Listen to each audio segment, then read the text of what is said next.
ஆமென். அல்லேலூயா. அல்லேலூயா. வாசிக்கலாம். உபாகமத்தின் புஸ்தகம் 1வது அதிகாரம் 11வது வசனம். எல்லாரும் எடுத்துக்கோங்க. எல்லாரும் சேர்ந்து நம்ம வாசிக்கணும்.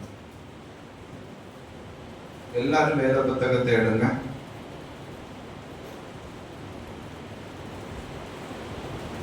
வாசிக்கலாமா?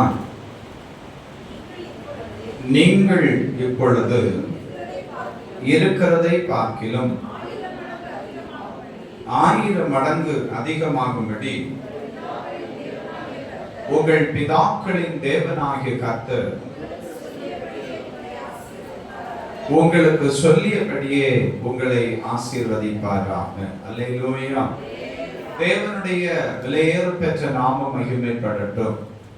கிறிஸ்துவுக்குள் பிரியமானவர்களே, இந்த உபாகம புஸ்தகத்தை மோசே என்கிறதான தேவனுடைய மனுஷன் இஸ்ரவேல் என்கிறதான தம்முடைய ஜனத்துக்காக எழுதுகிற போது, நீங்கள் இப்பொழுது இருக்கிறதை பார்க்கிலும் 1000 மடங்கு ஆசீர்வதிக்கப்படும்படி உங்கள் பிதாக்களின் தேவனாகிய கர்த்தர் உங்களுக்கு சொல்லியபடியே உங்களை ஆசீர்வதிப்பாராக என்று தேவனுடைய ஆசீர்வாதத்தை இஸ்ரவேல் என்கிறதான தம்முடைய ஜனத்துக்கு எழுதுகிறதை நாம் வாசிக்கிறோம்.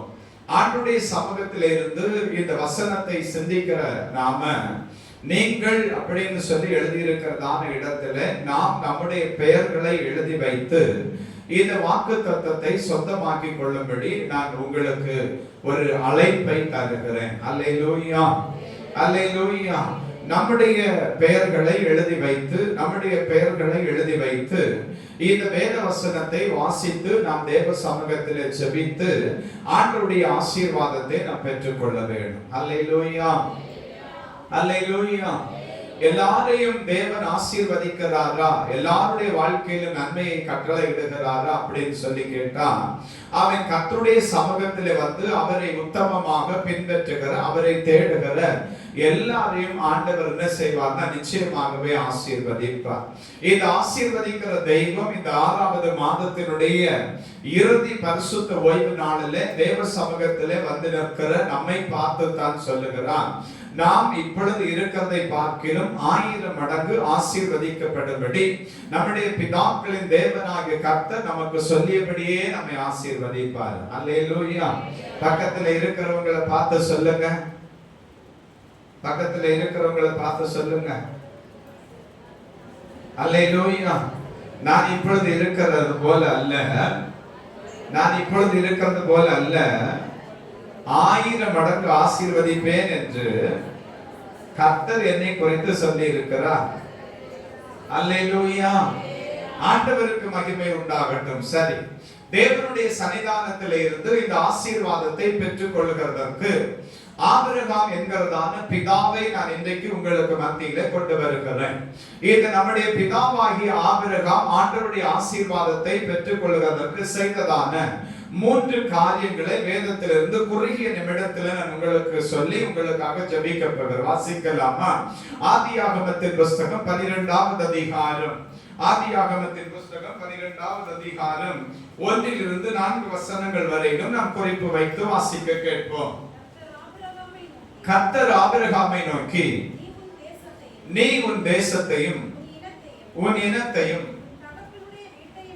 உன் தகப்பனுடைய வீட்டையும் விட்டு புறப்பட்டு நான் உனக்கு காண்பிக்கும் தேசத்துக்கு போ. நான் உன்னை பெரிய ஜாதியாக்கி உன்னை ஆசீர்வதித்து உன் பெயரை பெருமைப்படுத்துவேன். நீ ஆசீர்வாதமாய் இருப்பாய். உன்னை ஆசீர்வதிக்கிறவர்களை ஆசீர்வதிப்பேன், உன்னை சபிக்கிறவனை சபிப்பேன். பூமியில் உள்ள வம்சங்கள் எல்லாம் உனக்குள் ஆசீர்வதிக்கப்படும் என்றார். அல்லேலூயா. தேவனுடைய சமூகத்திலே இருந்து கர்த்தரை ஆராதித்துக் கொண்டிருக்கிறதான் அன்புக்குரியவர்களே, இந்த ஆபிரகாம் என்கிறதான தேவனுடைய மனுஷனுக்கு ஒரு அழைப்பு கடந்து வருகிறது. தேவனுடைய ஆவியானவர், பிதாவாகிய தேவன், யெகோவா என்னும் நாமத்தை உடைய சர்வ வல்லமை உள்ள கர்த்தர் அவன் சோத்திரம் தாம் தெரிந்து கொண்டதான ஆபிரகாமுக்கு ஒரு அழைப்பை கொடுக்கிறார். என்ன? அவன் நான் உனக்கு காண்பிக்கும் தேசத்துக்கு போ என்கிறதான ஒரு தேவனுடைய அழைப்பு, தேவனுடைய வார்த்தையானது இந்த ஆபிரகாமுக்கு நேராக கடந்து வருகிறது. இந்த ஆபிரகாம் அவன் ஸ்தோத்திரம் ஆபிரகாமுடைய முற்பிதா இவர்கள் எல்லாரும் விக்கிரகத்தை தான் ஆராதித்துக் கொண்டிருந்ததான மனுஷர்கள். இந்த விக்கிரக ஆராதனை அவன் காரணா இருந்ததான ஆபிரகாமை ஆண்டவர் என்ன செய்யறார்னு அழைக்கிறார். நான் ஏன் இந்த வார்த்தையை சொல்லுகிறேன்? ஆபிரகாமும் விக்கிரக ஆராதனை காரன் தான் அப்படின்னு சொல்லி இந்த ஆபிரகாமுடைய பிதாவாகிய தேராகுவை குறித்து நீங்கள் வாசித்தீர்களானால், அவர்கள் கல்தையர் தேசத்திலே வாழ்ந்து கொண்டிருக்கிறவர்களும் கல்தையர் பட்டணத்திலே இருந்து தேவன் அற்ற தெய்வத்தை ஆராதிக்கிறதான ஒரு அவன் ஸ்தோத்திரம் ஜனமுமாகத்தான் இருந்து கொண்டிருந்தார்கள். அந்த இடத்திலே இருந்து அவன் ஸ்தோத்திரம் வாழ்ந்து கொண்டிருக்கிறதான இந்த தேராகுவின் குமாரனாகிய ஆபிரகாமுக்கு தேவனுடைய வார்த்தையானது வெளிப்படுகிறது. ஆபிரகாமே, நான் உனக்கு காண்பிக்கும் தேசத்துக்கு போ என்கிறதான ஒரு வார்த்தையின் அழைப்பை ஆண்டவராகிய தேவன், யெகோவா என்கிறதான சர்வ வல்லமை உள்ள தேவன் ஆபிரகாமுக்கு கொடுக்கிறார். கொடுத்து விட்டு அவர் சில ஆசீர்வாதங்களையும் உனக்கு தருவேன் என்று சொல்லி அவன் சொல்லுகிறதை தான் நாம் அடுத்த வசனங்களிலே வாசித்தோம். தொடர்ந்து நாம வாசிக்கிற போது ஆண்டவருடைய வார்த்தையின்படியே ஆபிரகாம் அவருடைய சொல்லுக்கு கீழ்ப்படிந்து என்ன செய்தார் அப்படின்னு சொன்னா, ஆண்டவர் காண்பித்ததான தேசத்துக்கு நேராக பிரயாணம் பண்ண ஆரம்பித்தான். அல்லேலூயா, அல்லேலூயா. அப்ப தேவனுடைய சன்னிதானத்திலே இருந்து கர்த்தரை ஆராதித்துக் கொண்டிருக்கிறதான அன்புக்குரியவர்களே, நம்முடைய ஆண்டவராகிய இயேசு கிறிஸ்து நமக்கு இந்த நாளிலே வாக்கு கொடுக்கிறார். ஆமென், ஸ்தோத்திரம். நீங்கள் இப்பொழுது இருக்கிறதை பார்க்கிலும் 1000 மடங்கு ஆசீர்வதிக்கப்படும்படி உங்கள் பிதாக்களின் தேவனாகிய கர்த்தர் உங்களுக்கு சொல்லியபடியே உங்களை ஆசீர்வதிப்பார் என்று சொல்லி இந்த ஆசீர்வாதத்தை கர்த்தருடைய சமூகத்திலே இருந்து தேவனை ஆராதித்துக் கொண்டிருக்கிறதான நாம பெற்று கொள்வதற்கு நாம முதலாவது செய்ய வேண்டியதான காரியம் என்ன அப்படின்னு சொன்னா, தேவனுடைய வார்த்தைக்கு கீழ்ப்படிகிறதான மனுஷர்களா இருக்கணும். அல்லேலூயா, அல்லேலூயா. எவ்வளவுக்கு எவ்வளவு நாம் ஆண்டவருடைய வார்த்தைக்கு கீழ்ப்படிவோமோ, எவ்வளவுக்கு எவ்வளவு தேவனுடைய சமூகத்திலே நாம தாழ்த்துகிறதான இருதய உணர்வை நமக்குள்ளே உருவாக்கி கொள்ளுமோ, அவ்வளவுக்கு அவ்வளவு தேவன் நம்மை உயர்த்துகிறதிலும் கரிசனை உள்ளவராகவே இருப்பார். அல்லேலூயா, அல்லேலூயா. ஆதலால் பிள்ளைகளுக்கும் நான் சொல்லுவேன், அன்பு பிள்ளைகளே, ஆமென், ஸ்தோத்திரம். உங்கள் பிதாக்கள் கர்த்தரை ஆராதிக்கிறவர்கள், உங்கள் பிதாக்கள் தேவனுடைய வசனத்தை கொண்டு உங்களுக்கு புத்தி சொல்லுகிறவர்கள். ஆதலால் அன்பு பிள்ளைகளே, நீங்கள் கர்த்தருக்குள் ஆசீர்வதிக்கப்பட, ஆமென், ஸ்தோத்திரம், உங்கள் பெற்றோர் தேவனுடைய நாமத்தின் மகிமைக்காக வாழ்ந்து கொண்டிருக்கிறவர்களாகவும் அவருடைய அபிஷேகத்தை சுமந்து செல்கிறவர்களாகவும் இருக்கிறபடியால் உங்கள் பெற்றோருடைய வார்த்தைக்கும் கிறிஸ்துவுக்குள் நீங்கள் கீழ்ப்படியுங்கள். ஏனென்றால் அவர்கள் மனத்தாங்கள் அடைகிற போது உங்கள் வாழ்க்கையிலே அவன் ஆசீர்வாதத்துக்கு பதிலாக நீங்கள் அவன் ஸ்தோத்திரம் சாபத்தை சம்பாதித்துக் கொள்ள வேண்டியதான கட்டாயம் வரும். உங்களை அவர்கள் வாய் திறந்து சபிக்க வேண்டாம். அவன் ஸ்தோத்திரம், ஏன் இப்படிப்பட்டதான காரியத்தை நீ செய்தாய் என்று சொல்லுகிறதான ஒரு வேதனையின் இருதயத்தை தாய் அல்லது தகப்பன் உனக்கு நேராக கொண்டு வருவானே ஆனால் அது நிச்சயமாகவே உன்னுடைய வாழ்க்கையிலே விருத்தியின் அவன் கிரியையை தகர்த்து தரித்திரத்தின் கிரியை உனக்குள்ளே கொண்டு வந்துவிடும் என்பதை நீ ஒருபோதும் என்ன செய்திடக்கூடாதுன்னா மறந்து போய்விடக் கூடாது. அல்லேலூயா, அவன் ஸ்தோத்திரம். தேவனுடைய நாமம் மகிமைப்படுவதாக. பிள்ளைகள் படித்த உடனே பிள்ளைகளுக்கு பெருமை வந்து விடுகிறது. கடந்த நாளிலே நான் ஒரு கூடாரத்துக்கு கடந்து போன போது அங்கே அந்த தாயார் எனக்கு முன்பதாக ஓவென்று சொல்லி சத்தமிட்டு அழத் தொடங்கினார்கள். நான் ஒவ்வொரு நாளும் என் பிள்ளைகளை படிக்க வைக்கும்படி எவ்வளவாய் பிரயாசப்பட்டேன். நான் மாடுகளை வளர்த்து இரவும் பகலும் ஆமென் ஸ்தோத்திரம் என்னுடைய பிள்ளைகளுக்காக நான் பிரயாசப்பட்டு கொண்டிருந்தேன். மாட்டுக்கு புல் பறிக்க போகிறதும் சாணி அழுறதும் இதுதான் என்னுடைய வாழ்க்கையாகவே இருந்துச்சு. ஏன் அப்படி செய்தேன் அப்படின்னா, எப்படியாகிலும் என்னுடைய பிள்ளைகள் படித்து விட வேண்டும், எப்படியாகிலும் என்னுடைய பிள்ளைகள் ஆசீர்வதிக்கப்பட வேண்டும், எப்படியாகிலும் என்னுடைய பிள்ளைகள் தேசத்தில் உயர்த்தப்பட்டு விட வேண்டும் என்று சொல்லி நான் பிரயாசப்பட்டேன். இன்னைக்கு படித்து முடித்த உடனே என்னுடைய பிள்ளைகள் எனக்கு நேராக எழும்பி நீ எங்களுக்கு என்ன செய்தாய் என்று சொல்லி கேட்டார்கள். அந்த வார்த்தையை கேட்ட போது நான் இருதயம் உடைந்தவளாய் நின்றேன். இருதயம் உடைந்தவளாய் நின்றது மாத்திரமல்ல, நான் ஒரு வார்த்தையை வேதனையோடு சொன்னேன். அவனுடைய கழுத்திலும் கருத்திலும் கிடக்கிற எல்லாவற்றையும் களத்தி தந்துவிட்டு என்னுடைய கண்களுக்கு மென்பதாக நில்லாதபடி எங்காயினும் போய்விடும்.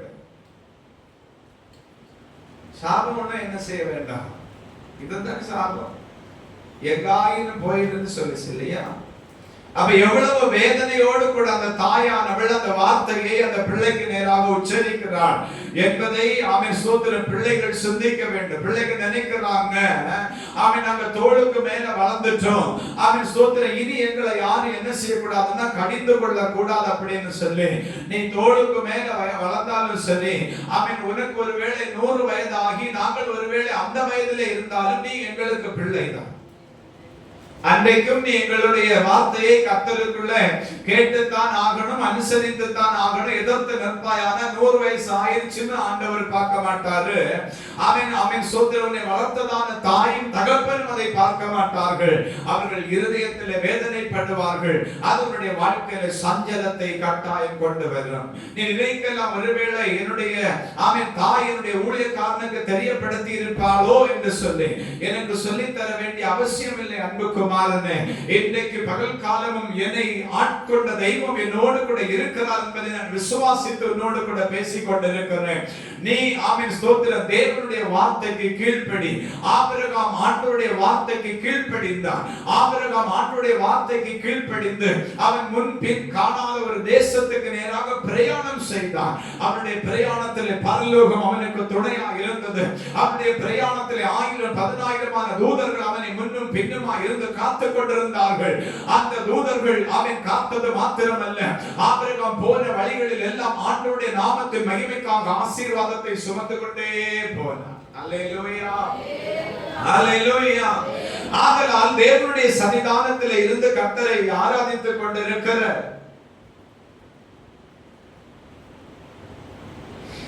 தேவனுடைய சன்னிதானத்திலிருந்து கர்த்தரை ஆராதித்துக் கொண்டிருக்கிற அன்புக்குரியவர்களே, நாம என்ன செய்யணும் அப்படின்னா ஆண்டவருடைய வார்த்தைக்கு நாம கட்டாயம் கீழ்ப்படுகிறவர்களாக இருக்கணும். வாசிக்கலாம். ஆதியாகமம் 22வது அதிகாரம். ஆதியாகமம் 22வது அதிகாரம் 1வது வசனத்திலிருந்து 17வது வசனம் வரையிலும் குறிப்பு வைத்துக் கொள்ளுங்க.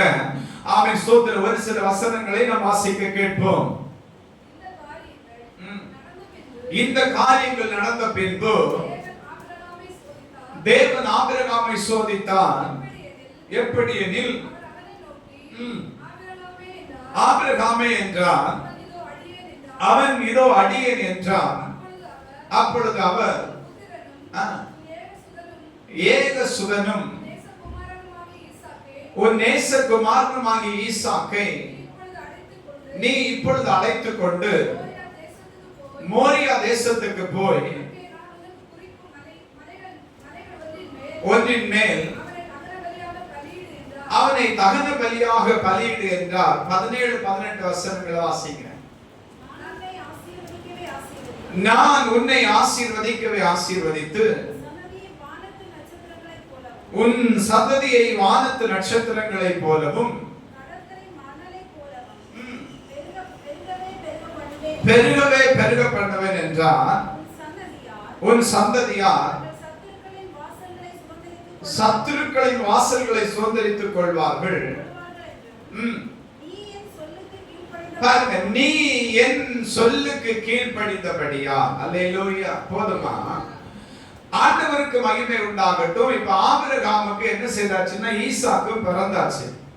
இப்போ ஈசாக்கோட ஆபிரகாம் என்ன செய்து கொண்டிருக்கிறார்னு சொன்னா சந்தோஷப்பட்டு கொண்டிருக்கிற நேரத்துல திடீரென்று தேவனுடைய வார்த்தை கடந்து வருகிறது. ஆபிரகாமே, ஆண்டவற்ற இந்த ஒரு சத்தம் வருது. ஆபிரகாம் கேட்கிறாரு, உடனே என்னப்பா சொல்லுங்க அப்படின்னு. உடனே இல்லப்பா, நீ உன்னுடைய பிள்ளையை கூட்டிட்டு நேர மோரியா மலைக்கு போ. அங்கே நான் காண்பிக்கிறதான இடத்துல என்ன செய்து உன் பிள்ளைய எனக்காக பலியிடு அப்படின்னு சொல்லிட்டார். எனக்காக பலியிடு அப்படின்னு சொல்லிட்டார். இப்ப ஆபிரகாம் என்ன செய்தாச்சுன்னு சொன்னா உடனடியாகவே வேலைக்காரர்களை அழைக்கிறார். வேலைக்காரர்களை அழைத்துக் கொண்டு தானும் தன்னுடைய பிள்ளையாண்டானுமாக 3 நாள் பிரயாணம் போய் அவன் ஸ்தோத்திரம் கீழே என்ன செய்தாச்சுன்னா மலையடிவாரத்தினுடைய கீழ்ப்பகுதியில வேலைக்காரங்களையும் கழுதைகளையும் எல்லாம் நிறுத்திட்டு ஆபிரகாம் ஈசாக்குடைய சிரசுல என்ன செய்திருக்கிறார் அப்படின்னு சொன்னா விறகு கட்டையெல்லாம் ஏத்தி வச்சு அவன் ஸ்தோத்திரம் தீவுட்டியையும் கத்தியையும் கையில எடுத்துக்கொண்டு நேர மோரியா மலையினுடைய உச்சிக்கு தேவன் காண்பித்ததான அந்த இடத்துக்கு போறார். அப்ப மோரியா மலையினுடைய உச்சியில கடந்து போய் ஆபிரகாம் தேவனுடைய வார்த்தையின்படியே விறகெல்லாம் அடுக்கி வச்சுட்டு ஈசாக் என்கிறதான பிள்ளையாண்டானே கையும் காலுமா கட்டி அந்த பலிபீடத்தின் மேல என்ன செய்தாச்சுன்னா வச்சுட்டு இப்ப பட்டயத்தை ஓங்கி என்ன செய்தாருன்னு சொன்னா பிள்ளைய வெட்டுறதுக்கு போறோம். அந்த நேரத்துல பரலோகத்திலிருந்து ஆண்டவருடைய சத்தம் வருகிறது, ஆபிரகாமே நீ என் சொல்லுக்கு கீழ்ப்படிந்ததான மனுஷன் என்று சொல்லி நான் இப்பொழுது கண்டிருக்கிறேன். இன்னும் நான் ஒரு கேள்வி கேட்கிறேனே, ஆண்டவருக்கு ஆபிரகாம் கீழ்ப்படிவாரா இல்லையான்னு தெரியுமா தெரியாதா? தெரியும். தாயின் கர்ப்பத்திலே ஆமென் ஸ்தோத்திரம் நம்முடைய எலும்புகள் உருவாவதற்கு முன்பதாகவே நம்முடைய ஆமென் எலும்புகளை ஆண்டவருடைய கண்கள் நம்முடைய சிசுவை ஆண்டவருடைய கண்கள் என்ன செய்திருக்கு கண்டிருக்குது. அப்போ சிருஷ்டி கர்த்தருக்கு ஒரு மனுஷன் கீழ்ப்படிவானா கீழ்ப்படிய மாட்டானா அப்படின்னு சொல்லி நல்லாவே தெரியும். ஆனாலும் ஆண்டவர் பாருங்க சொல்றாரு, நீ என் வார்த்தைக்கு கீழ்ப்படிந்திருக்கிறாய் அப்படிங்கறத நான் இப்பொழுது என்ன செய்யறேன் கண்டுகொள்ளுகிறேன் அப்படிங்கிறார். அல்லேலூயா. இப்ப ஆபிரகாமுக்கு ஒரு வேதனை என்ன அப்படின்னு சொன்னா, பலிபீடம் எல்லாம் கட்டப்பட்டாச்சு, பலிபீடத்துல கட்டாயம் பலி செலுத்தணும், இல்லாட்டி அது குற்றமா போயிடும். ஈசாக்க நீங்க இறக்கி விடுன்னு சொல்றீங்க, நான் அதை குறிச்சு அவன் சோதரம் கேள்வி கேட்கவோ சந்தோஷப்படவோ இல்லை. ஆனா பலிபீடம் கட்டப்பட்டு பலிவர்கள் எல்லாம் வைக்கப்பட்டிருக்கிறது, பலிக்கான பொருளுங்க அதை எனக்கு காண்பீங்க. எவ்வளவு பெரிய இருதயம் இல்லையா? நம்மளை பார்த்து ஆண்டவர் இப்படி ஒரு வார்த்தையை சொல்லி இருந்தாருன்னு வைங்க, நம்மளை பார்த்து நம்முடைய பிள்ளைகளை பார்த்து ஆமென் ஸ்தோத்திரம் தேவனுடைய நாமம் மகிமைப்படும்படிக்கு உகாண்டாவுக்கு ஊழியத்துக்கு போ அப்படின்னு சொல்லி கர்த்தர் நம்முடைய பிள்ளைகளுக்கு ஒரு அழைப்பை கொடுத்துட்டு அந்த பிள்ளைகளை குறித்து தாய் தகப்பனா இருக்கிறதால நம்மோடு கூட சொன்னா நம்ம என்ன சொல்லுவோம்? உகாண்டாயில மனுஷர்களை அடித்து கொண்டு வேக வைத்து சாப்பிடுகிறதான ஜனங்கள் வாழ்கிறதான ஒரு பட்டணம் அது, ஒரு அவன் சோதரன் தேசம் அது. அந்த காட்டுவாசிகள் நிறைந்ததான இடத்திலே ஆண்டவர் நம்முடைய பிள்ளைகளுக்கு ஒரு அழைப்பை கொடுத்து ஊழியத்துக்கு போன்னு சொன்னா நம்ம அதுவரைக்கும் அந்நிய பாஷை பேசி தீர்க்க தரிசனம் சொல்லி சொப்பனங்களை கண்டு அவன் சோதர அந்நிய பாஷைக்கு அர்த்தம் சொல்லி ஆவியினுடைய 9 வரங்களையும் நமக்குள்ள பூரணமா வெளிப்படுத்துகிறதான கிருபையை பெற்றிருந்தாலும் நாம 10வது ஒரு வார்த்தையை சொல்லுவோம், இல்ல இது கர்த்தர் சொன்னதில்லை, இது கர்த்தர் சொன்னதில்லை, இது உனக்கு இருதயத்துல சும்மா தோணி இருக்கிறோம், நீ சும்மா ஜெபம் போய் தேவ சமூகத்துல இருக்காது, அப்படி இருக்கிறனாலேயாக்க உனக்கு இப்படிப்பட்டதான எண்ணம் வந்துருச்சுன்னு நாமளே நம்ம பிள்ளைய அடிச்சு தாத்து வச்சிருவோம். நம்ம விசுவாசம் என்ன அப்படிதான். அல்லேலூயா. ஆனா பாருங்க, 25 வருஷம் காத்திருந்து ஒரு குழந்தையை பெற்று வளர்த்து ஆளாக்கி கொண்டிருக்கிறதான ஒரு மனுஷன் 100வது வயதுல ஒரு பிள்ளையை பெற்றிருக்கிறதான இந்த தகப்பனாகி ஆபிரகாம் அவன் ஸ்தோத்திர ஆண்டவருடைய நாமத்திற்கு மகிமையாக அந்த ஈசாக் என்கிறதான வாலிப பிள்ளையாண்டான கொண்டு போய் பலி செலுத்தும்படிக்கு கையும் காலு கட்டியாச்சு. நம்ம பிள்ளைகளா இருந்தா நம்ம கிட்ட இருந்து அதே வெட்டுக்கத்தியை வாங்கி நம்மள திரும்ப போட்டு தள்ளிக்கிட்டு எப்பவுமே ஓடி போயிருப்பாங்க. எப்பவுமே ஓடி, உண்மையா இல்லையா? ஓடி போயிருப்பாங்க. உமக்கு வேற வேலை ஒண்ணு இல்லையா? கர்த்தர் இப்படி ஒரு நாள் கேட்க மாட்டாரு. நீர் ஏதோ என்ன பழி தீர்க்கணும் அப்படின்னு சொல்லி மோரியா மலைக்கு ஆண்டவர் உங்களை கொண்டு போனார்னு சொல்லி என்ன சொல்லி போய் சொல்லிட்டு இருக்கிறீர்கள். கட்டாயம் நான் வரமாட்டேன் அப்படின்னு சொல்லி நம்ம கையில இருந்து வெட்டுக்கத்தியை வாங்கி நம்மளே வழியிலே போட்டுட்டு அதுக்கு போயிருக்கு. உண்மை இல்ல? இப்பவும் அப்படித்தான் பாருங்க, இப்பவும் அப்படித்தான். நம்ம ஆளுகளுக்கு மீசையும் தாடி எல்லாம் கொஞ்சம் வந்த உடனே இப்பவுமே போட்டு தள்ளிடலாம் போல ஒரு எண்ணமும் உண்டு. ஆமா, நான் சொல்லுவேன், தலையில் இருக்கிற ஒரு முடி போல உங்களால என்ன செய்ய முடியாதுன்னா பகைக்க முடியாது. ஏன்னா வசனம் சொன்னது, உன்னை தொடுகிறவன் என் கண் மணியை தொடுகிறான். அல்லேலூயா. ஆமா, நாங்க வளர்ந்தாச்சு, இனிமே எங்களுக்கு யாரும் வேண்டாம், போட்டு தள்ளிடுவோம், சனியனை எதுக்கு வீட்டுல கிடக்குது அப்படின்னு நினைக்கிறதான பிள்ளைகள் உண்டு, சபைக்குள்ளே உண்டு. கை தட்டுறத ஒண்ணு நீங்க நம்பிராதுங்க, அவன் கர்த்தரை ஆராதிக்கிறான். பாடுறத ஒண்ணு நம்பிராத, அவன் பாடுறான் இல்லைன்னு சொல்லல,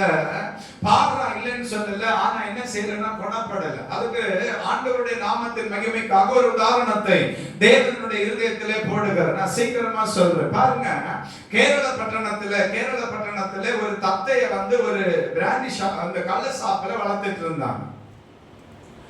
கள்ள சாப்பில ஒரு தத்தைய வளர்த்துட்டு இருந்தாங்க. அப்ப அந்த கள்ள சாப்புக்கு போற எல்லாரும் அந்த தத்தை கிட்ட என்ன சொல்லுவாங்கன்னா, கிளி இருக்குது இல்லையா, பச்சை கிளி.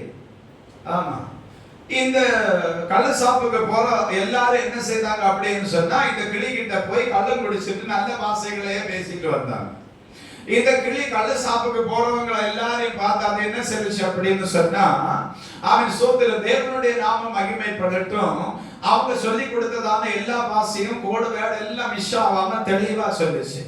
இத அவன் சோதர என்ன செய்தாங்க அப்படின்னு சொன்னா, ஒரு பாஸ்டர் கொண்டு சபையில கொண்டு என்ன செய்தாருன்னா கட்டினார். 6 மாசம் அதுக்கு தீவிரமான பயிற்சி என்ன செய்யப்பட்டதுன்னா கொடுக்கப்பட்டுச்சு. 6 மாசம் தீவிரமா பயிற்சி கொடுக்கப்பட்டதற்கு பிறகு, அதாவது அதுக்கு பேசின பாஷை எல்லாம் மறந்து போகணும் அப்படின்னு சொல்லி அதுக்கு பயிற்சி கொடுக்கப்பட்டுச்சு. அவன் புதிய வார்த்தைகள் இங்க சபைக்கு முன்னாடி இருந்து அல்லேலூயா சோதரன் எல்லாம் சொல்லி கொடுத்து அந்த கிளியை என்ன செய்துட்டு இருக்காங்கன்னா வளர்த்துட்டே இருக்கிறாங்க. இப்ப கிளி கிட்ட பார்த்து அந்த பாஸ்டர் கேட்டாரு, தத்தையே மதுசாப்பில நீ தொங்கிக் கொண்டதான நாளிலே, கட்டப்படுத்ததான நாளிலும் அங்கே வந்ததான ஜனத்துக்கும் இங்கே வந்து கொண்டிருக்கிறதான ஜனத்துக்கும் என்ன வித்தியாசம் அப்படின்னு சொல்லி கிளியை பார்த்து பாஸ்டர் கேட்டப்ப கிளி சொல்லிச்சான், அவன் ஸ்தோத்திரம் வஸ்திரம் மாத்திரம் தான் வித்தியாசமே தவிர வாழ்க்கையில ஒரு வித்தியாசமே இல்லை. அதனால பாடுறவன் எல்லாம் பாட்டுக்காரன் இல்லை, எழுதுறவன் எல்லாம் எழுத்துக்காரன் இல்லை. பாடுறவன் பாட்டை கெடுத்தா எழுதுனவன் அல்லேலூயா. நாங்க பாடுறதுனால நீர் எங்களுக்கே வைக்கிறீங்க அப்படின்னு சொல்லாதுங்க. ஆண்டவருக்கு மகிமை உண்டாகட்டும். அதனால பிள்ளைகள் இந்த விஷயத்துல என்ன செய்யணும் அப்படின்னு சொன்னா, நாம இப்ப அம்மாவும் அப்பாவும் எல்லாம் ஸ்ட்ரிக்டா நம்மளை நெருக்கி பிடிக்கிறதுனால பைபிளும் கையுமா சபைக்கு வரும். அவன் கர்த்தருடைய எச்சரிப்பு நமக்கு நேராக கடந்து வந்ததுனால எங்கேயோ இதயத்துல ஒரு அச்சத்துல இத்திரோண்டு ஒரு பயம், அழிஞ்சு போவேனோ அப்படிங்கிற அந்த பயத்தின் முகாந்தரம் தான் பைபிள் எடுத்து காலையிலையும் சாயங்காலமும் மனு சொல்லி ஓதி 4 வசனம் படிக்கிறதே தவிர மனசாட்சியா கர்த்தரை ஆசீர்வதிக்கணும்னு இதுவரைக்கும் ரட்சிப்பின் அனுபவத்துக்குள்ள நீ பைபிள் படிக்கிற.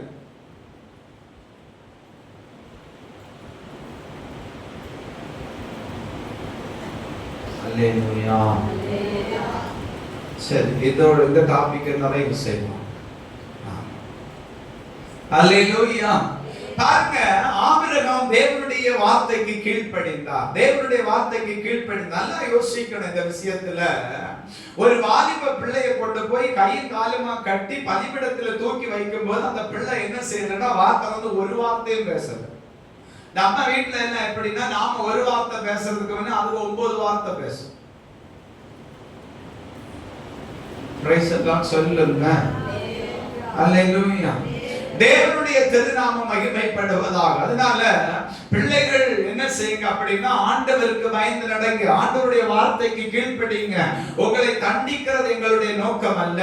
ஆமென் ஸ்தோத்திரம். ஒரு பரிசுத்த ஜாதியை நாங்கள் எங்கள் கண்களை மூடுகிற போது இந்த தேசத்திலே தேவ நாமத்தின் மகிமைக்காக விட்டு போகிறோம் என்கிறதான ஒரு இருதய உணர்வோடு கூட எங்கள் கண்களை மூட வேண்டும் என்பது எங்களுடைய தரிசனமும் நோக்கமும் தவிர வேறொன்னும் அல்ல. சிலர் சொல்றாங்க சபையில இடிச்சு பிழிஞ்சு எடுக்கிறாங்க. இடிச்சு பிழியத்தான் செய்வாங்க. சபை அப்படிங்கிறது கொல்லப்பட்டறையாகும். அல்லேலூயா. சபை அப்படிங்கிறது கொல்லப்பட்ட, இது ஏசியவும் கிடையாது. அக்கினிக்குள்ளே வேக வைக்கப்பட்டு உருவாக்கப்படுகிற ஒரு இடம் தான் சபை. அந்த சபைக்குள்ள இருக்கிறவங்க தான் நித்திய ராஜ்யத்துக்கு அவகாசிகளா மாற முடியும். அந்த சபைக்கு சபைக்குள்ள இருந்து கர்த்தரை ஆராதிக்கிறவங்க தான் தேவனுடைய வருகையில ஸ்தோத்திரம் கண் திறந்து பார்த்து நித்திய ராஜ்யத்துக்கு நேராக மேலெழும்பி கடந்து போக முடியும். மற்றபடி ஒருத்தர் என்ன செய்ய முடியாதுன்னா போக முடியாது. ஒருவேளை கேள்வி எழுப்பலாம் நீங்க ஸ்தோத்திரம் உலகத்துல எப்படி எல்லாம் இருக்குது பாஸ்டர் அப்படின்னு சொல்லி, உலகத்தை நீ பார்க்காத, உனக்கு கையில தந்திருக்கிறதான வேத புத்தகத்தினுடைய அடிச்சுவடுகளை நீ பின்பற்று.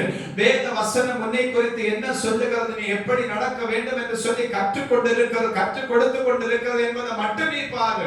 உலக உலகத்தை எதுக்கு நீ பார்த்து வாழணும்? உனக்கு ஆமென் ஸ்தோத்திரம் பார்த்து வாழபடி பெற்றோராக பிதாக்களாக நாங்கள் உன் முன் இல்லையோ? எங்களுக்கு முன்பதாக ஆமென் எங்களுக்கும் உனக்கும் துணையாக கர்த்தர் உனக்கு முன்பதாக இல்லையோ? பின்ன ஏன் நீ உலகத்தை பார்க்கணும்? அந்த வீட்டுல உள்ளவன் அப்படி இல்ல பாஸ்டர், இந்த வீட்டுல உள்ளவன் இப்படி இல்ல பாஸ்டர். அவன் எப்படி இருந்தா நமக்கு என்ன? அல்லேலூயா, அல்லேலூயா. நிமிர்ந்து பாருங்கடா எல்லாரும். ஆமென் ஸ்தோத்திரம். அப்ப முதலாவது என்ன செய்யணும் அப்படின்னா கீழ்ப்படியணும். கீழ்ப்படிந்ததான ஆபிரகாமைத்தான் ஆண்டவர் ஆசீர்வதித்தார். இரண்டாவதாக ஆமென் ஸ்தோத்திரம் தேவநாமம் மகிமைப்படட்டும். சீக்கிரமாய் நாம் வாசிக்கலாமே. தேவனுடைய நாமம் மகிமைப்படும்படி ரோமருக்கு எழுதின நிருபம் 4வது அதிகாரம், ரோமருக்கு எழுதின நிருபம் 4வது அதிகாரம் 3வது வசனத்தை நாம் வாசிக்க கேட்போம். 3வது வசனத்தையும் 18வது வசனத்தை நாம் வாசிக்கலாம். வேத வாக்கியம் என்ன சொல்லுகிறது? ஆபிரகாம் தேவனை விசுவாசித்தான்,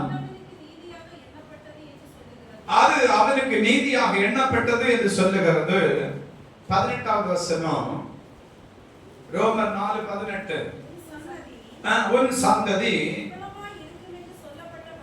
இவ்வளவா இருக்கும் என்று சொல்லப்பட்டபடியே தான் அநேக ஜாதிகளுக்கு தகப்பனாவதை நம்புகிறதற்கு ஏதுமில்லாதிருந்தும் அதை நம்பிக்கையோடு விசுவாசித்தான். அவன் விசுவாசத்தினாலே விசுவாசத்திலே பலவீனமாய் இருக்கவில்லை. அல்லேலூயா. பாருங்க, இரண்டாவதாக ஆபிரகாம் ஆண்டவருடைய நாமத்தின் மகிமைக்காக ஆசீர்வதிக்கப்பட, இரண்டாவதாக ஆபிரகாம் செய்ததான காரியம் என்ன தெரியுமா? நம்புகிறதற்கு ஏதுவல்லாத ஒரு சூழ்நிலை. இப்ப நம்மளை பார்த்து ஆண்டவர் சொல்லிட்டே இருக்கார், நான் உங்களை ஆசீர்வதிப்பேன் அப்படின்னு சொல்லிக்கிட்டே இருக்கிறார். ஆனா நாம இப்ப எதை அனுபவிச்சுட்டு இருக்கிறோம் அப்படின்னா உடைவை நாம அனுபவிச்சுட்டே இருக்கிறோம். ஆசீர்வதிக்கப்பட்டு அப்படியே மேல போனது போல நமக்கு தோணுன அந்த நேரத்துல நமக்கு என்ன செய்யுதுன்னா ஒரு இழப்பு, ஒரு வேதனை, ஒரு உபத்திரவம் நமக்கு கடந்து வருது. ஆனா அந்த உபத்திரவத்தின் மத்தியில கர்த்தருடைய வார்த்தை இருக்குது, நான் உன்னை ஆசீர்வதிப்பேன், வெளியே நீ வந்து பார், வானத்து நட்சத்திரத்தை போல கடற்கரை மணலத்தனையை போல நான் உன்னை ஆசீர்வதிப்பேன் அப்படிங்கிறதான ஒரு வாக்கு தத்துவம் இருக்கு. இந்த வாக்கு தத்தத்தை நாம சுதந்திரித்துக் கொள்ளும்படிக்கு தேவ சமூகத்தில் ஜெபித்துக் கொண்டிருக்கிறோம். அப்போ ஆண்டவருடைய சமூகத்தில் இருக்கிறதான இந்த ஆபிரகாம் என்ன செய்யறார் அப்படின்னு சொன்னா, நம்புகிறதற்கு ஏதுவல்லாத ஒரு சூழ்நிலை ஆபிரகாமுக்கு இருந்ததற்கு பிறகும் அவன் தேவனுடைய நாமத்தின் மகிமைக்காக இந்த வாக்கு தத்தத்தை விசுவாசித்தான். அல்லேலூயா, அல்லேலூயா. உங்கள் பிள்ளைகளை குறித்தாகினும் உங்களை குறித்தாகினும் நீங்கள் ஆராதித்துக் கொண்டிருக்கிற திருச்சபையை குறித்தாகினும் உங்கள் தலைமுறைகளை குறித்தாகினும் தேவன் உங்களுக்கு ஒரு வார்த்தை சொல்லி இருந்தார். அதை ஆண்டவர் நிறைவேற்றாம விடவே மாட்டார். அல்லேலூயா. நான் கடந்த ஆமென் ஸ்தோத்திரம் 13 ஆண்டுகளுக்கு முன்பதாக ஒரு சபையில நான் பேசினேன். அவன் 7 நாள் உபவாச கூட்டத்திலே நான் தேவனுடைய வார்த்தையை கொடுத்த போது அங்கே இருக்கிறதான பாஸ்டருடைய பையன் வந்து அவன் ஸ்தோத்திரம் ஊழியத்துக்கு நான் வரமாட்டேன், ஊழியம் நான் செய்ய மாட்டேன், அவன் ஸ்தோத்திரம் அப்பா ஊழியம் செய்து ரொம்ப கஷ்டப்பட்டாங்க, அதனால எனக்கு இந்த ஊழியம் வேண்டாம் அப்படின்னு சொல்லி என்ன செய்தான்னா மறுதளித்தான். அப்போ இந்த 7 நாள் கூட்டத்தின் மத்தியில கர்த்தருடைய வார்த்தையானது கடந்து வந்த போது ஆவியானவர் அந்த பிள்ளையை அழைத்து அவனோடு கூட என்ன செய்தார்னா தேவனுடைய வார்த்தையை பேசினார். நீ ஊழியக்காரனாய் என்னுடைய நாமத்தின் மகிமைக்காக நான் தெரிந்து கொண்ட பாத்திரமாய் இருக்கிறாய், நான் உன்னை நிச்சயமாகவே என் ஊழியத்துக்கு என்று நான் பயன்படுத்துவேன் அப்படின்னு சொல்லி ஆண்டவர் என்ன செய்தார்னா வாக்கு கொடுத்தார். இந்த பிள்ளையாண்டான் என்ன செய்யலன்னா அவன் ஸ்தோத்திர தேவனுடைய வார்த்தைக்கு கீழ்ப்படியல. தேவனுடைய வார்த்தைக்கு கீழ்ப்படியாம நடந்தது நிமித்தம் அவனுடைய வாழ்க்கையில உபத்திரம் வந்துச்சு. அவன் எதை செய்தாலும் என்ன செய்ய முடியலன்னா நன்மை உண்டாகல. மறுபடியும் ஆண்டவர் சொன்னார், நீ ஆண்டவருடைய ஊழியத்துக்கு வராவிட்டால், என்னுடைய ஊழியத்தை செய்யபடிக்கு நீ வராவிட்டால், அவனுக்கு கொடுக்கப்பட்டதான வார்த்தை இதுவா இருந்துச்சு, அதாவது ஒரு கோதுமை தானியம் அரவை எந்திரத்திலே இடிக்கப்படுகிறது போல நான் இடித்து என் ஊழியத்துக்காக கொண்டு வருவேன். இந்த வார்த்தையை கர்த்தர் என்ன கொண்டு அவனுக்கு சொன்னார். அல்லேலூயா, ஆமென். அதனால பாஸ்டர் பிள்ளைகளை மட்டும்தான் கர்த்தர் ஊழியத்தை கூப்பிடணுமா அப்படின்னு நினைச்சிடாதுங்க, ஊழியத்தை கூப்பிடுவார்னு நினைச்சிடாதுங்க. உங்கள் தலைமுறைகளில் இருந்தும் கர்த்தர் தம்முடைய நாமத்தின் மகிமைக்காக பிள்ளைகளை எழுப்புவார். அல்லேலூயா, அல்லேலூயா. இப்ப என்ன ஆயிருச்சுன்னா அவனுக்கு திருமணம் ஆச்சு, 2 பிள்ளைகள் பிறந்தாங்க. அவன் ஸ்தோத்திரம் பிசினஸ் செய்து பார்த்தா நஷ்டம் ஆயிருச்சு. அவன் எங்கேயோ போய் என்னெல்லாமோ செய்து பார்த்தா எல்லாம் நஷ்டம் ஆச்சு. இப்ப ஒரு காலம் ஒடிஞ்சு போச்சு, ஒரு காலம் ஒடிஞ்சு போச்சு. 6 மாதமா கிடக்கையா இருந்து கிடரோகியா இருந்து ஆண்டவருடைய கிருபையினால தகப்பனார் மறுபடியும் அழுது அழுது அழுது அழுது தாயார் அழுது அழுது என்ன செய்திருக்கிறாங்கன்னா இப்ப ஊழியத்துக்கு ஒப்பு கொடுத்திருக்கு. இப்ப ஊழியத்துக்கு ஒப்பு கொடுத்திருக்கிறார். இப்போ ஆண்டவருடைய நாமத்தின் மகிமைக்காக கடந்த 2 வாரங்களுக்கு முன்பதாக பரிசுத்தவான்களுக்கு மத்தியில தேவனுடைய நாமத்தின் மகிமைக்காக ஊழியத்துக்காக பிரதிஷ்டை ஆராதனை நடந்தது. அந்த பிரதிஷ்டை ஆராதனையில இவனும் உண்டு. இவன் நான் முழு நேர ஊழியத்தை நான் கட்டாயம் செய்வேன் என்று சொல்லி வாக்கு கொடுத்து தகப்பனாரோடு கூட ஊழியத்தை செய்கிறார். ஆனா இன்னொரு காரியத்தை கூட ஆண்டவர் சொன்னார். என்ன அப்படின்னா, ஒரு தகப்பன் செய்கிற ஊழியம் உனக்கு கிடையாது, நீ தேசம் விட்டு வெளியே போகணும். அல்லேலூயா. அதுவும் நிறைவேறுகிறதான காலத்துக்கு நேராக வருகிற போதுதான், அந்த வார்த்தையின் சப்தத்துக்கு செவி கொடுக்கிற போதுதான் பூரணமான ஆசீர்வாதம் உண்டாகும். அல்லேலூயா. ஆண்டவர் ஒரு மனுஷனை பிடிக்கணும் நினைச்சிட்டா எப்படி வேணாலும் பிடிப்பார். Praise the Lord. செதிலினுக்கு அப்பாயே பிடிப்பார், எழுதி வச்சுக்கோங்க. தேவனுடைய நாம மகிமைப்படுவதாக எப்படி வேணாலும் பிடிப்பார். அதனால தேவன் வந்து என்ன செய்ய மாட்டார்னா, எடுத்த தீர்மானத்துல இருந்து மாறி போகவே மாட்டார். நாம என்ன செய்வோம் அப்படின்னா, போகிற வழியில முள்கள் எல்லாம் கடந்துச்சுன்னு சொன்னா இந்த முள்ளுகளுக்கு மத்தியில எப்படி நடந்து போறது அப்படின்னு சொல்லி ஒதுங்கி போறதுக்கு வழி தேடுவோம், ஒதுங்கி போறதுக்கு வழி தேடுவோம், இல்லாட்டி நாம ரிட்டர்ன் வருவோம். ஆனா ஆண்டவர் அப்படி இல்ல. முள் பாதை தான் ஒருத்தனுக்கு நியமிச்சு அவனை அது வழியா தான் பிடிக்கணும்னு நினைச்சா அந்த முள்ளுக்குள்ளே அவனை கொண்டு போவார். நாங்க என்ன சொல்றோம், முள்ளுக்குள்ள போறது உனக்கு கடினப்பா, அதனால சீக்கிரமா நீ மனம் திரும்பிடு அப்படின்னு சொல்றோம். ஆனா இவங்க என்ன செய்றாங்க அப்படின்னு சொன்னா, சரி முள்ளுக்குள்ளதான் ஒண்ணு போய் பார்த்துட்டு நாங்க வரலாமே, சரி குத்துப்படு, யாருக்கு என்ன அப்படிதானப்பா, குத்துப்படு, 4 முள்ளு 4 வாக்குல குத்தும் பத்தான வேதனை தெரியும். அப்ப இந்த வேதனை வராண்டா நீ மனம் திரும்பிடு அப்படின்னு சொன்னா அவன் சோதனை, இவங்களுக்கு வேற வேலையே இல்ல, விசுவாசம் பண்ண, கீழ்ப்படிதல் உள்ள பிள்ளையாயிரு, அப்படி இரு இப்படி இரு, இதுதான் இவங்களுக்கு வேலை. நான் பிள்ளைகளுக்கு சொல்றேன், தரிசனம் குறித்த காலத்துக்கு வைக்கப்பட்டிருக்கிறது. அது ஒரு காலம் பொய் சொல்லாது, அது தாமதித்தாலே நீ அதற்கு காத்திரு. அல்லேலூயா. அவன் சோதரன், தரிசனம் நிச்சயமாக உன்னை சந்திக்கும். அந்த தரிசனம் உன் வாழ்க்கையில் நிறைவேறுகிறத ஆண்டவருடைய நாமத்தின் மகிமைக்காக பிதாக்களும் நாங்களும் காணும்படி கர்த்தர் எங்களுக்கு உதவி செய்வார். அதுக்கு முன்னாடி எங்க கண்ணு போகாது, மூடாது. ஏன்னா நாங்க ஆண்டவர்கிட்ட ஒண்ணு சொல்லி இருக்கிறோம், எங்கள் பிள்ளைகள் தேவ நாமத்தின் மகிமைக்காக உருவாக்கப்பட்டு இதே ஆலயத்தில் நின்று கர்த்தரை ஆராதிக்கிறது நாங்கள் கண்டு எங்கள் இளைப்பாறுதலுக்குள்ளே பிரவேசிக்கத்தக்கதாக எங்களுக்கு கர்த்தர் உதவி செய்கிறார். அதனால தரிசனத்துக்கு வாக்கு தத்தத்துக்கு விரோதமா நீ எட்டிச்சாடிக்கலாம் நினைச்சீங்கன்னா காலுந்தால் இருந்தா கிழிஞ்சு போகுமே தவிர காம்பவுண்டுக்கு சேர்ந்த ஒண்ணு வேண்டாம். Praise the Lord. ஆபிரகாம் விசுவாசித்தான். ஒரு வசனத்தை கூட வாசிக்கலாமா?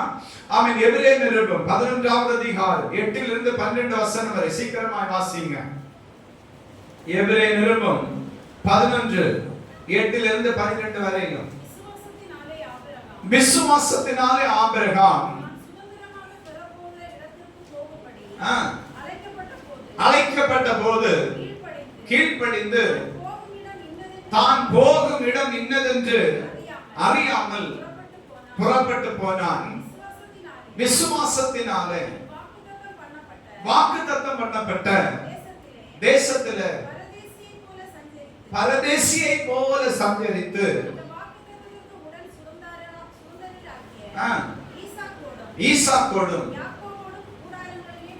குடியிருந்தான்.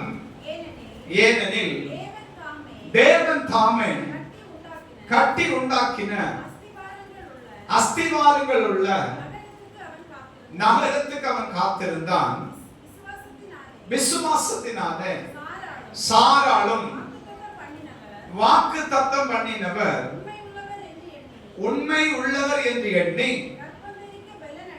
கர்ப்பம் தரிக்க பலனடைந்து வயது சென்றவளாயிருந்தும் பிள்ளை பெற்றார். அல்லேலூயா, அல்லேலூயா. அப்ப ஆபிரகாமும் ஆபிரகாமுடைய மனைவியும் ஆசீர்வதிக்கப்பட என்ன காரணம்? இவர்கள் ரெண்டு பேரும் என்ன செய்தாங்கன்னா ஆண்டவரை விசுவாசித்தாங்க. 90 வயசு பாட்டி, பலவீனத்துல இருக்கிறதான பாட்டி, அந்த பாட்டி ஆண்டவருடைய நாமத்தின் மகிமைக்காக வெல்லப்பட்டு இருக்குது. அல்லேலூயா, அல்லேலூயா. ஆமென். தேவனுடைய நாம மகிமைப்படுவதாக. அந்த சாரா அம்மா குழந்தை பெற்று வளர்க்கத்தக்கதாக தேவன் அந்த அம்மாவுக்கு உதவி செய்திருக்கிறார். அதற்கு காரணம் என்ன? அது விசுவாசம். அல்லேலூயா.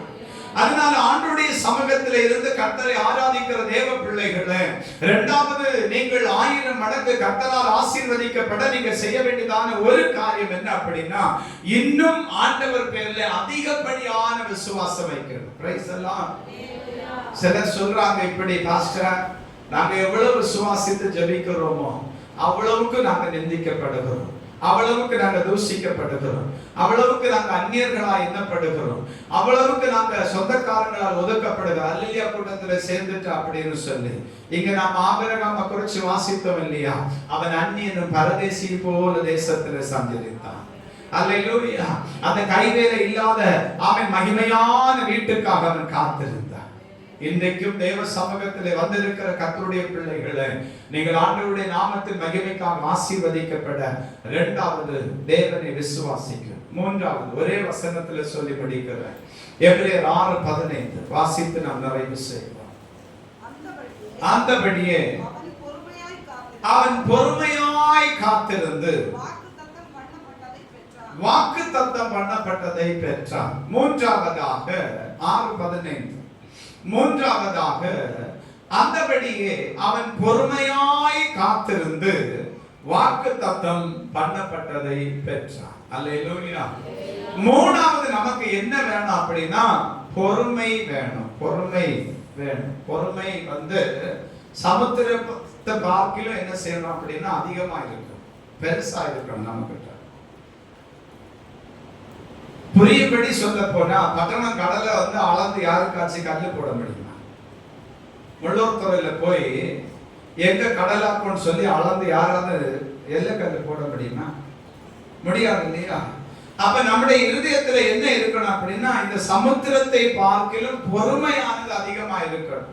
கர்த்தர் வாக்கு தந்திருக்கிறார். நாம நிறைய நேரத்துல சொல்றது என்னன்னா, ஏன் நேத்தைக்கு ஜோம் பண்ணும், முந்தா நாள் ஜோம் பண்ணும், போன வருஷம் எல்லாம் ஜோம் பண்ணும், பாஸ்டர் வந்து வீட்டுல இருந்து அழுது ஜோம் பண்ணாங்க, அது ஒரு காரியமே நடக்கலையே, அப்ப இந்த வாக்கு தத்தம் எல்லாம் பொய் அப்படின்னு சொல்லி நாம நிறைய நேரத்துல சொல்றோம். ஆனா ஆபிரகாம் இந்த வாக்கு தத்தத்தை பெற்றதற்கு பிறகு இந்த வாக்கு தத்தம் நிறைவேற பொறுமையாய் காத்திருந்தான்.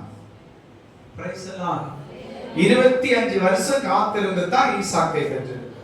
நமக்கு என்ன செய்யணும்னா, காலையில சர்ச்சில் வந்த உடனே தீர்க்க தரிசனமான வாக்கு தத்தம் வந்துடணும்.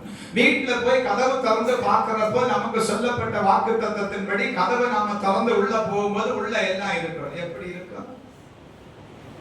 அதே பழைய தலைவனையும் பழைய பாயும் தான் ஒண்ணும் வராது. ஏன் அப்படி சொல்றேன் அப்படின்னா, நான் கடந்த ஆராதனைகள்ல நான் சொல்லி இருக்கிறேன், இந்த வாக்கு தத்தம் நம்முடைய வாழ்க்கையில நிறைவேற நம்முடைய கண்ணீரை தண்ணீராய் ஊற்றணும். வாக்கு தத்தத்துக்கு கண்ணீரை தண்ணீரா ஊற்றணும். Praise the Lord. அப்படி தண்ணீரா ஊற்றி நாம பொறுமையாக காத்திருக்கணும்.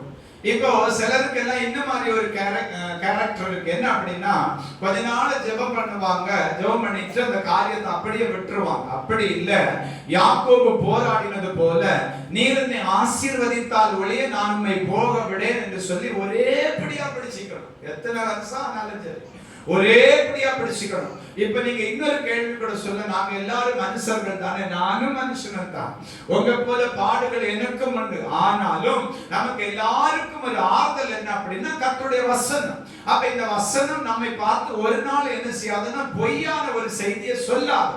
நமக்கு இந்த வசனம் எப்பவுமே உண்மையை மட்டும்தான் சொல்லும். இந்த உண்மையை நாம சுதந்திரித்துக் கொள்கிறதற்கு சில காலம் நாம காத்திருக்க வேண்டியதான கட்டாயத்தை தேவனே நமக்கு உருவாக்குவார். ஏனென்றால் வேதம் சொல்லுகிறது, ஏற்ற காலத்திலே அவர் உங்களை உயர்த்தும்படி. 1 பேதுருவில் நாம் வாசிக்கிறோம் இல்லையா? ஏற்ற காலத்திலே அவர் உங்களை உயர்த்தும்படி அவருடைய பலத்த கரத்திலே அடங்கி இருங்க. அல்லேலூயா. வாசிக்க பார்க்கலாம். 1 பேதுரு எடுத்தச்சா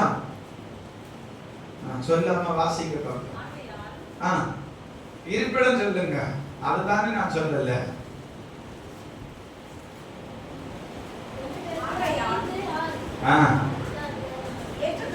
ஏற்ற காலத்துல தேவன் உங்களை உயர்த்தும்படி பலத்த கைக்குள் அடங்கி இருந்தது. இப்ப இன்னைக்கு வந்திருக்கிற எல்லாருக்கும் நான் ஒரு செய்தி சொல்றேன். வாக்குத்தத்தை எனக்கு வாழ்க்கையில் நிறைவேறலன்னு சொல்லி யாரும் பொறுமை இழக்கக்கூடாது. தயவாக பொறுமை காக்கணும், கீழ்ப்படியணும், ஆண்டவருடைய வார்த்தையை விசுவாசிக்கணும். கர்த்தர் மேலான காரியங்களை உங்களுக்கு செய்வார். முழங்கால் போட்டு நான் தேவ சமூகத்தில் சொல்லி